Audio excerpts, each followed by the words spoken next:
काय म्हणते ऐका की, एखादी कंपनी असती, त्या कंपनीमध्ये हजारो लाखो रुपये इन्व्हेस्टमेंट असती, त्याचं प्रोडक्शन असतं, त्याचं बाकीचं सगळं असतं. कंपन्या कशा प्रोफेशनल असतात, कमर्शियल असतात. शेतीचं पण तसंच आहे हो. आज आपण हजारो लाखो रुपये ह्याच्यामध्ये इन्व्हेस्टमेंट करतो. मातीत भांडवल घालायचे, मातीत घालायचं की ज्याला हमी भाव नाही.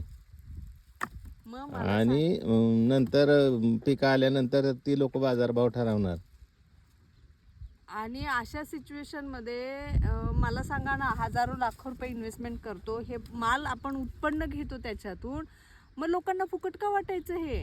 आणि लोकांनी पण शेतकऱ्याकडून फुकट घेण्याची का अपेक्षा ठेवायची? म्हणजे त्याच्या कष्टाचं चीज का करायचं नाही?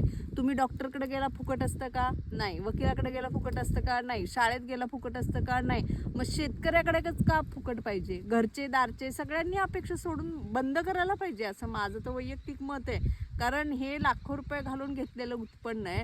जर शेतकरी थोडासा असा कडक नाही ना राहिला तर अवघड आहे. जो शेतकरी आज इथून पुढचे शेतकरी खरंच प्रॅक्टिकली जे विचार करतील ना, ते काळाची गरज झालेली आहे. आता कमर्शियल राहिलं पाहिजे. राहिलंच पाहिजे, प्रश्नच नाही. मला खूप जण बोलतात म्हणून माझं हे उत्तर आहे आज त्या सगळ्यांना.